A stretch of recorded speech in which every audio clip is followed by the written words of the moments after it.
Welcome to Ghoulish Gab, always spooky, always under 7 minutes. Today we're doing round 2 of sci-fi horror. Yes. Talking about some more sci-fi / horror movies that we all enjoy. I want to start with one called Galaxy of Terror from 1981. It's a Roger Corman film, so you know that it's going to be good and corny. It's kind of his take on Alien to a certain extent. There's a spaceship crew that they're on some kind of a rescue mission and they encounter aliens. There's no weird plot. It's pretty basic, but there's a lot of cool stuff in there. Young Robert Englund and Sid Haig are both in it. So yeah, it's cool. There's some good, but there's some good stuff in there. I mean, it's a well put together film, especially on a Roger Corman budget.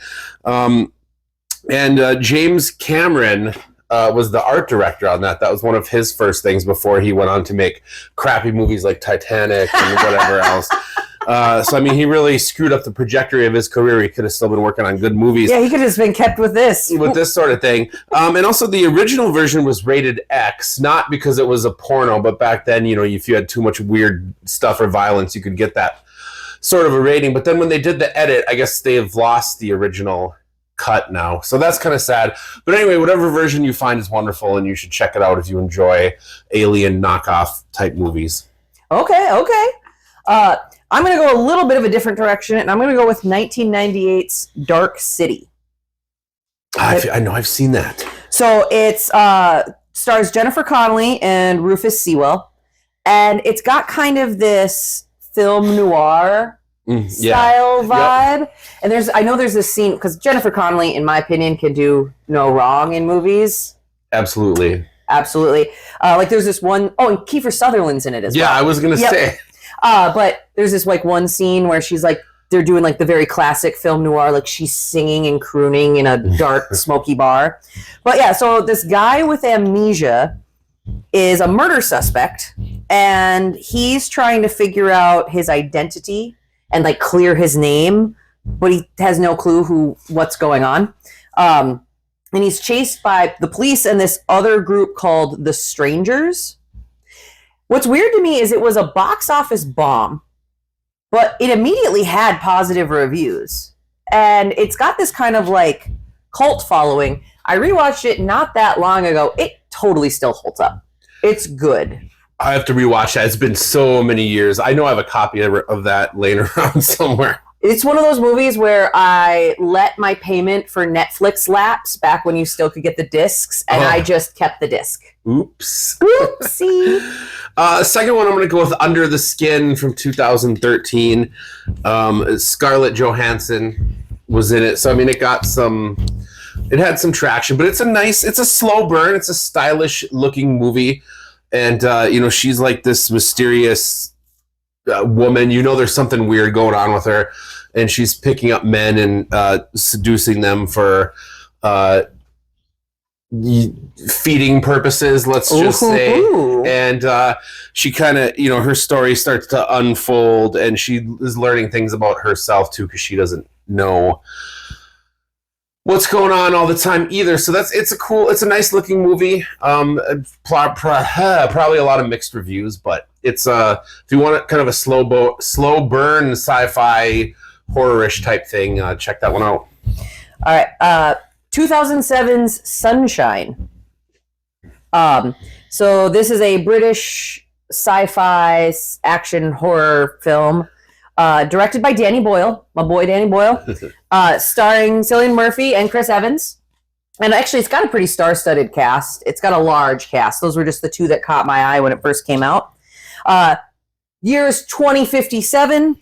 The sun is dying. The earth is freezing. So they have this ship called the Icarus II that's going to go off and set off a bomb to reignite the sun to save Earth. This is the second mission. The first mission failed. And as they go on, there's a big twist. There's a lot of stuff happening. It is 100% worth a watch. It's got and in true Danny Boyle style, it's got a beautiful score and amazing visuals. So check it out, Sunshine. I have not seen that. I'll have to check it out. Thing from Another World, 1951, and I'm mentioning this one because This one is light on the horror. It's a straight 1950s sci-fi movie, but this is the movie that John Carpenter remade into The Thing. And you're going to see, and I feel like a lot of people either don't really know that or haven't gone back and watched this one, you know. So if you're a fan of The Thing, go back and watch 1951's The Thing from Another World. And it's cool to see, you know, the similarities, the things that he pulled from it. Of course, he made a lot of changes.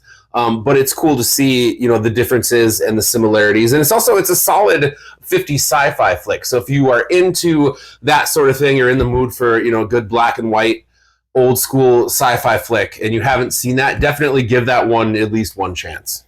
One movie that was super popular, like when it came out, and then I think everybody kind of just forgot about, is 2009's District 9. Yeah.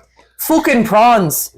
Like they're in South Africa. Aliens have come not to take over, but because their world is dying, they look kind of like shrimp.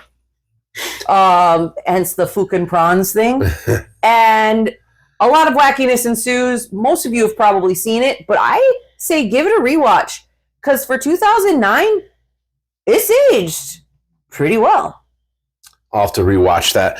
I very quickly want to mention one from last year called Y2K. It's more of a comedy sci-fi thing, but the kills in it and some of the violence is going to satisfy horror fans. But it's really funny.